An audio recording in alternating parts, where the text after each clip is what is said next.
Hi guys! Welcome back again to my channel at for today's video nga ay may bago na naman tayong nakitang ads online at dito, yung loan term daw ay hanggang 180 days. So that is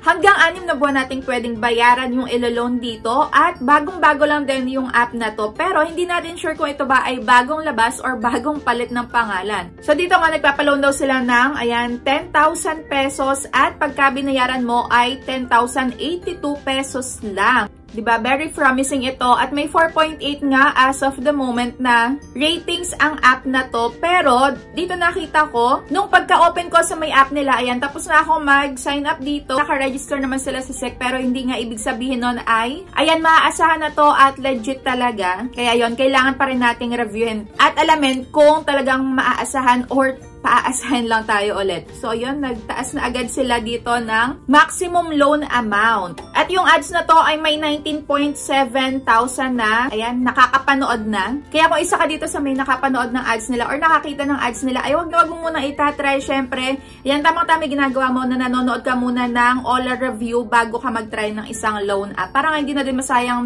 yung oras mo sa may pag-fill up sa kanila tapos in the end ay paasahin ka nga lang talaga. So, ayan, simulan na natin. At, syempre, sasabihin ko din pala dito kung ito ba ay nagpo-post online. Ayan, haharasin ka pagka hindi ka nakapagbayad on or before your due date. At marami pang iba. Pero syempre, kung bago ka pala dito sa aking YouTube channel, ay huwag mo kalimutan mag-subscribe at pindutin mo na din yung notification bell para lagi kang maging updated sa mga next uploads ko. At pwede ka sumali sa aking GCash giveaway at sa aking 2 cellphone giveaway. Kung paano sumali, kailangan lagi ka lang updated sa mga ina-upload ko dito. At huwag mo akong kalimutang i-PM sa aking Facebook page. Ayan, syempre, para maisali agad kita. At ang loan app nga na to ay ang Pera Marami. Ayan, safe cash loan. Safe na. Pera Marami pa. Ayan, maraming ibibigay na pera sa atin. Maraming ipapautang. Ayan, sige, sana isa to sa legit na nga na mga lumalabas na bagong apps. Kasi halos karamihan naman, di ba, magkakamukha lang yung mga loan terms nila at yung details ng app nila. Sige, wag muna tayo mag-conclude. Ayan, umpisahan na natin. Kung makikita nyo, ayan, 0.05% per day at ito, maliit to kumpara doon sa may ibang mga loan app. Pero, halos ganito nga lang din yung nakikita natin, di ba? Na interest rate sa mga bagong naglalabasan na app. Mag-jump na tayo agad sa loan details. O, di ba? Ang bilis lang. Dito na tayo agad sa may loan details. At ayan na nga, ako ay naaprubahan sa may 3,000 pesos. O, di ba? First time user approve agad. 3,000 pesos, pero, ayan, hindi ko to i-confirm dahil isa na naman po itong paasang loan app. Napakalaki ng makakaltas dito pagka nag-loan ka. Ayan, hindi mo siya buong matatanggap dahil meron sila ditong service fee na 1,140 at ang matatanggap ko na lang sa may 3,000 pesos ay 1,860. At nakalagay na dito in fairness yung kanilang late fee na rate which is 5% per day. Aba, malaki to. At yung loan period nga dito ay 2 bayaran. Syempre, yung pangalawang pagbabayad ay napakaliit na at tama, ayan, mawe-wave na naman. Pwedeng hindi mo na daw bayaran pagka on or before due date nakapagbayad ka na dito sa may unang repayment mo.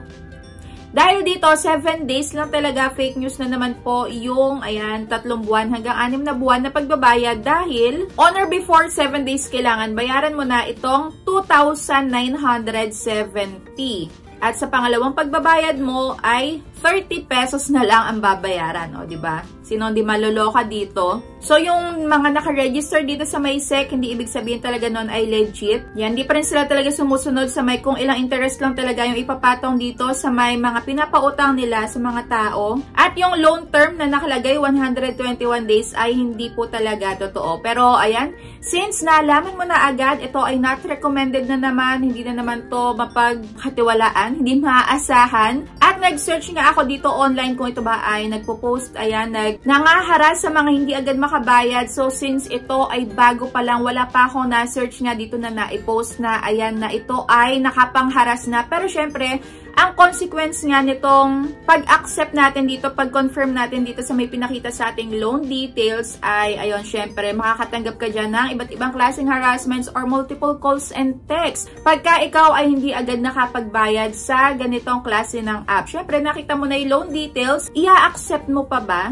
Ayan, kung ikaw ay talagang nangangailangan, wag mo na tong itry dahil meron pa naman talaga dyang legit na maaasahan. Gaya ng, ayan, Tala, BLEs, S-Loan, G-Loan. At kung gusto nyo naman ay gadgets, yung gusto nyong mautang, ay pwede kayo sa Laz Pay Later at S-Pay Later. Pwede din sa BLEs dahil doon ay merong Buy Now and Shop Later nga. So, yun, itong pera marami ay hindi na naman po maaasahan. At hindi ko na nga sa inyo ipapakita yung mga pag-a-apply ko dito. Pero dito napansin ko nga, naghahanap pa sila ng alternate phone number mo. At, ayan, Facebook account at Viber account. Alam naman natin na pagka, ayan, di ka agad nakapagbayad, yun yung mga maaari nilang kontakin. At ito na naman yung nakita ko, more than 5 years. O, diba siguro, kasi sister company na naman to ng mga nakaraan nating na-review. At naghahanap sila dito ng 5 emergency contacts. Diba, napakarami din. So, yun lang, kung na-try nyo na itong pera marami na to na bago, ay comment nyo na din dyan kung ano yung na-experience nyo dito. Ayan, naharas ba kayo? Kung ano-ano ba pinagsasabi sa inyo? Na-contact ba yung iba nyong nakalagay sa phone book kahit hindi siya kasama sa may references? Ayan, comment nyo na din dyan. At kung meron ba kayong nakita na bagong loan app, ay comment nyo na din para ma-review ko sa inyo at di na nga masayang yung oras nyo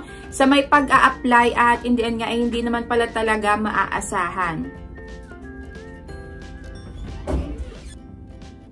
So, doon sa may nagko-comment sa akin lagi na bakit puro na lang hindi legit itong nire-review ko. Ayan, para sa inyo na nga din, para makita nyo kung magkano talaga yung loan details at kung buo mo talagang makukuha yung ilo-loan mo dahil napakagaganda nga naman kasi talaga ng mga ino-offer ng mga ads na yan. Ayan, nagaganda ng mga pinapakita nila sa tao. Very promising nga at mukhang makatotohanan pero pagka na-try mo na at nakapag-apply ka na ay hindi naman pala talaga. Kaya yan, tama yung ginagawa nyo na nanonood muna kayo ng mga all review at isa pa, i-check nyo lagi dun sa may app kung talagang, ayan, magaganda yung ratings dahil hindi porket 4.8 yung ratings nito ay talagang, ayan, maganda na. Ito nga pala yung ilan sa mga nakita ko na ratings nila na hindi naman pala talaga legit yung 4.8 na ratings. At ito, nagbago na pala.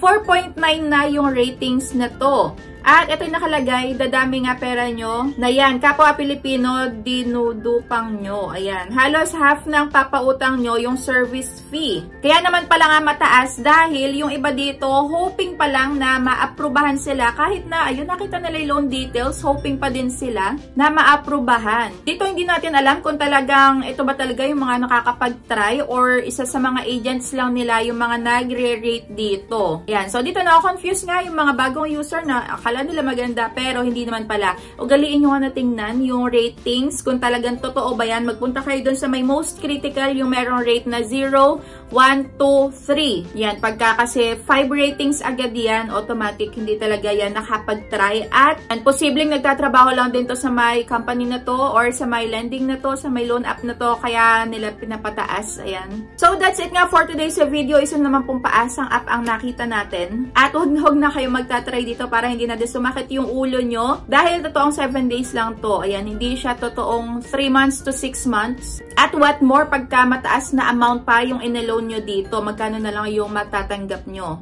So, ayan lang. Thank you for watching. And see you on my next vlog.